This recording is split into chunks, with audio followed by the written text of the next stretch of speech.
So with our maps baked, the next thing we want to do is establish our clown map or our material assignments. This should start to ring a bell here soon. So we're going to click this paint bucket down here on our layers tab.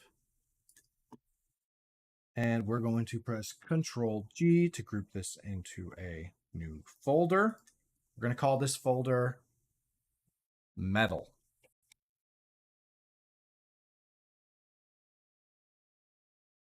And we are going to change our fill layer to be this bright red here on the base color.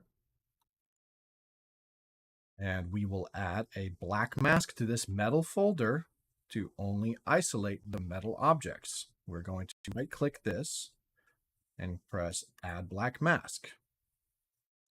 Now, if you see as I click between these two icons here, I get different properties that pop up in the left window.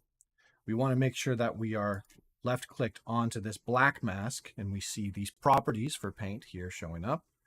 And with our mask selected, we right click on this button and we press Add Paint. So now you'll see a paint icon that pops up underneath the mask. If I click into this button, you'll see that paint icon disappear.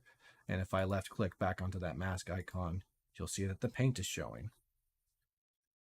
What we'll do now is we're going to go over here to our polygon fill tool, left click this, and we are going to use the option of mesh fill. And I am going to left click and drag all over our sword here to start and show you that I have flooded the mask, effectively making sure that this blade has been grouped into my metal folder. I'm going to do the same with all the other metal pieces. So that includes this little transition piece, these spikes on the handle,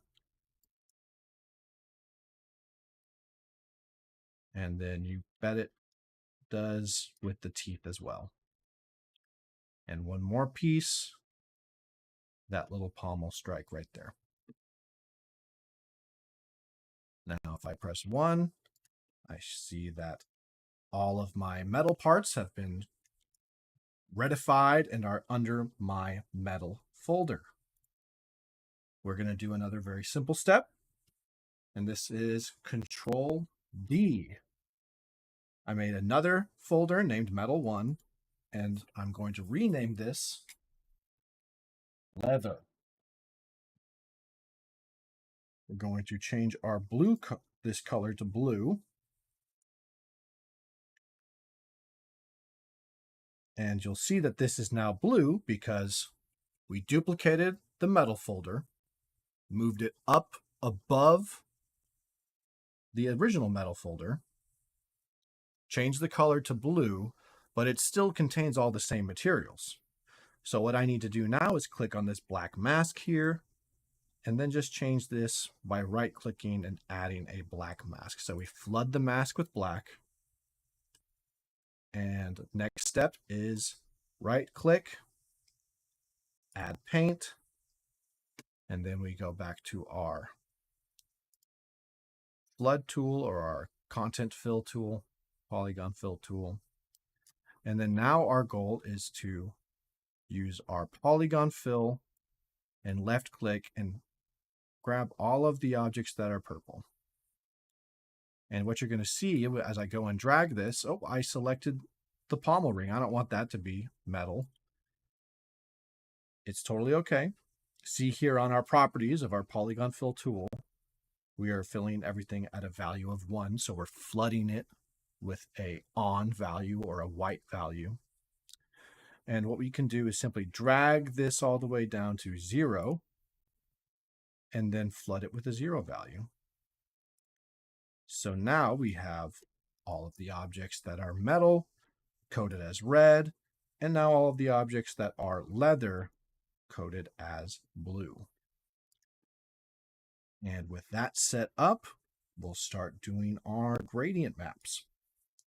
So I'm going to go ahead and change this color to not be so ugly, I'm just going to put it as maybe a temporary kind of brown like this.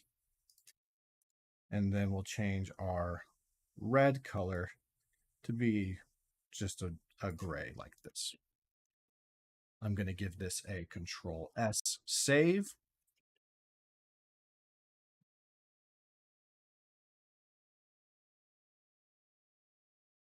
And I will see you in the next video.